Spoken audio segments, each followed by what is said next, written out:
नहमदु व नुसल्ली अला रसूलिहिल करीम अम्मा बाद फ़ाऊज़ु बिल्लाहि मिनश्शैतानिर रजीम बिस्मिल्लाहिर रहमानिर रहीम। हिंदुस्तान से एक साहब ने पूछा है कि जमादिल अव्वल की चाँद की सूरत हाल क्या है। तो जवाबन अर्ज़ है कि 13 नवंबर बरोज़ पीर इंडिया में चाँद की ऊंचाई है -2 डिग्री, बर्मा में चाँद की ऊंचाई है -2 डिग्री, नेपाल में चाँद की ऊंचाई है -3 डिग्री, बांग्लादेश में चाँद की ऊंचाई है -3 डिग्री और कराची में चाँद की ऊंचाई है -2 डिग्री। यानी 13 नवंबर बरोज़ पीर को इंडिया, बर्मा, नेपाल, बांग्लादेश और कराची में चाँद नज़र नहीं आएगा, क्योंकि यहाँ पर सूरत हाल माइनस में है, यानी चाँद सूरज से पहले गुरूब हो रहा होगा।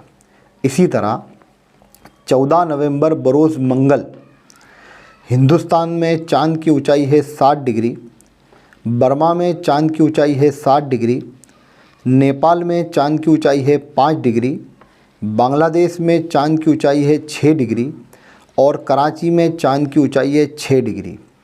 यानी 14 नवंबर बरोज़ मंगल को चाँद नज़र आना नामुमकिन है। लेकिन मैं एक बात आपसे करूं कि इस माह की जो चाँद के जो सूरत हाल है वो कुछ इस तरह है कि चाँद के लिए कुछ क्राइटेरिया होता है, यानी उसको आप क्राइटेरिया कह लें, उसको आप पैरामीटर्स कह लें, या आप उसको अवामिल कह लें। कुछ शराइत होती हैं कुछ उसमें, यानी चाँद का इर्तिफ़ा यानी एल्टीट्यूड, यानी उफ़क़ से चाँद कितना ऊपर है, जो मैं डिग्रियों का ज़िक्र आपसे करता हूँ।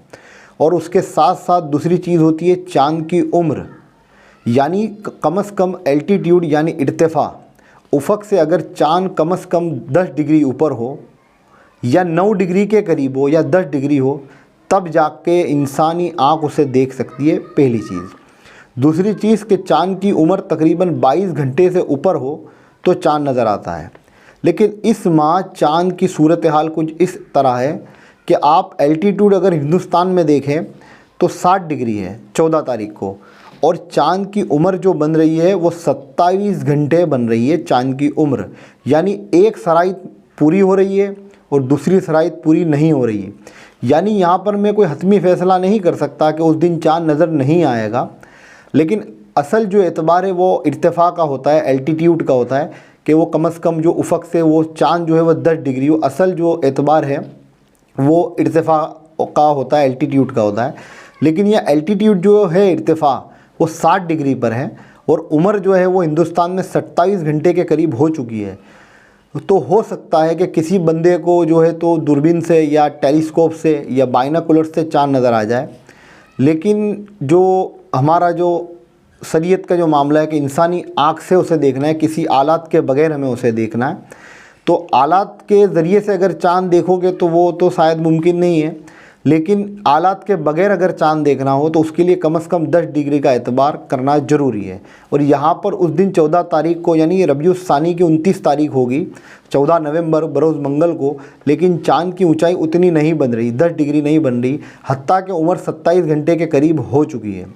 अच्छा, इसी तरह आप 15 तारीख को देखें, 15 नवंबर बरोज़ बुध को आप देखें तो क्या सूरत हाल है। 15 नवंबर बरोज़ बुध को सूरत हाल जो है वो हिंदुस्तान के अंदर तकरीबन 13 डिग्री 14 डिग्री के करीब चाँद की एल्टीट्यूड है, इर्तिफ़ा है, और उसकी उम्र तकरीबन 51 घंटे बन रही है। यानी 51 घंटे 51 हॉर्स हिंदुस्तान में चाँद की उम्र बन रही है। तो अब यहाँ बात ये देखने वाली है कि कभी ये होता है कि 30 तारीख को चाँद काफ़ी बड़ा नज़र आ रहा होता है, तो लोग गुमान ये कर लेते हैं कि जो कल शायद चाँद नज़र आया होगा और काज़ी शहर से कोई गलती हुई है या कमेटी मेंबरान से कोई गलती हुई है फ़ैसला करने में, क्योंकि 30 तारीख को चाँद काफ़ी बड़ा है और काफ़ी देर तक मतले पर मौजूद रहा। क्योंकि आपको मैं बता रहा हूँ कि 15 तारीख बरोज़ बुध को 15 नवंबर बरोज़ बुध को तकरीबन चाँद की उम्र 51 घंटे के करीब होगी और मतले पर वो तकरीबन 1.5 घंटे के करीब मौजूद रहेगा। तो हो सकता है आपको मुगालता हो जाए कि 30 तारीख को चाँद काफ़ी बड़ा है और काफ़ी देर तक मतले पर मौजूद रहा, तो ये आप मुगालते में ना पड़िएगा। इसके कुछ जो है मैं आपको बता रहा हूँ कि इसके कुछ क्राइटेरियास होते हैं, कुछ पैरामीटर्स होते हैं। तो तमाम पैरामीटर्स अगर मौजूद हो सही तरीके से, हर शराइत पूरी हो रही हो तब चाँद नज़र आता है। हत्ता कि एक शराइत पूरी हो रही हो, दूसरी शराइत पूरी नहीं हो रही हो तो चाँद नज़र आना मुश्किल है। और ज़्यादातर जो एतबार है वो इर्तिफ़ा का, एल्टीट्यूड का एतबार होता है। और एल्टीट्यूड के एतबार से 14 तारीख को इंडिया, बर्मा, नेपाल, बांग्लादेश और कराची यानी रबीउल सानी की 29 होगी, उस दिन 7 डिग्री, 5 डिग्री और 6 डिग्री का जो है वो मामला है। तो ये चाँद नज़र आना मुश्किल है। हालांकि मैं हतमी फ़ैसला तो कोई नहीं कर रहा।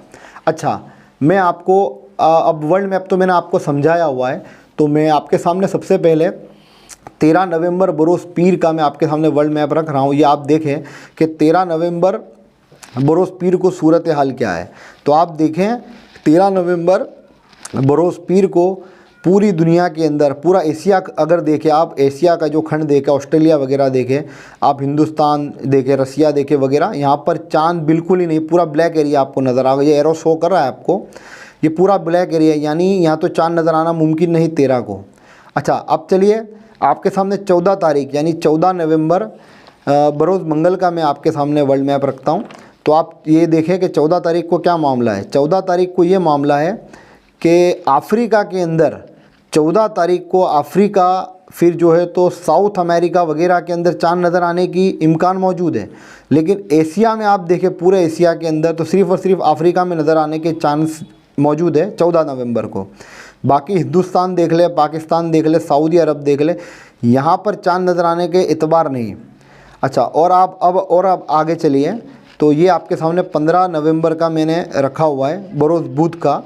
ये आप देखें तो पूरी दुनिया के अंदर ग्रीन जोन है, यानी कि चाँद नज़र आने के पूरे इम्कान मौजूद है। और ये देखेंगे चाँद यहाँ पर 30 रबीउल सानी को चाँद नज़र आएगा, यानी ये रबीउल सानी का जो माह है ये 30 दिन का मुकम्मल होगा इंशाअल्लाह। तो आपको मैं फिर बता दूं कि चाँद काफ़ी बड़ा होगा 30 तारीख को, और मतले पर भी काफ़ी देर तक मौजूद रहेगा। तो आप मुगालते में ना पड़िएगा, क्योंकि इसके मैंने फिर पहले बताया कि इसके कुछ पैरामीटर्स होते हैं, कुछ क्राइटेरियाज़ होता है, कुछ शराइत होती है। तो इसमें एक शराइत पूरी हो रही है 29 को और एक शराइत पूरी नहीं हो रही है। तो शराइत जो पूरी हो रही है वो उम्र की शराइत पूरी हुई कि 22 घंटे से ऊपर का चाँद आपको नज़र आएगा, जबकि 14 को 27 घंटे उम्र बन रही है हिंदुस्तान में। लेकिन इर्तिफ़ा जो है, उसका एल्टीट्यूड जो उफ़क़ से ऊंचाई है वो तकरीबन 10 डिग्री होनी चाहिए, वो मौजूद नहीं है। तो हो सकता है उस दिन चाँद आपको नज़र ना आए, और ज़्यादातर इम्कान यही है कि चाँद उस दिन नज़र नहीं आएगा। तो मेरा ख़्याल आपको बात समझ आ गई होगी। तो आप इंशाल्लाह इस पर गौर व फिक्र करिए, और हर माह एक आपसे अपील करूंगा कि आप हर माह चाँद देखिए, हर माह आप चाँद को तलाश करिए। हर माह आपको इस चैनल के ऊपर वीडियोस दी जाती है, तो आप तलाश कीजिएगा चाँद, और चाँद आप ज़रूर देखिएगा। इस माह तो ज़रूर ही देखिएगा, क्योंकि एक शराइत पूरी हो रही है और एक नहीं हो रही है। मैं सईद मिर्ज़ा सूरत, इंडिया से। अस्सलामु अलैकुम व रहमतुल्लाहि व बरकातुहू।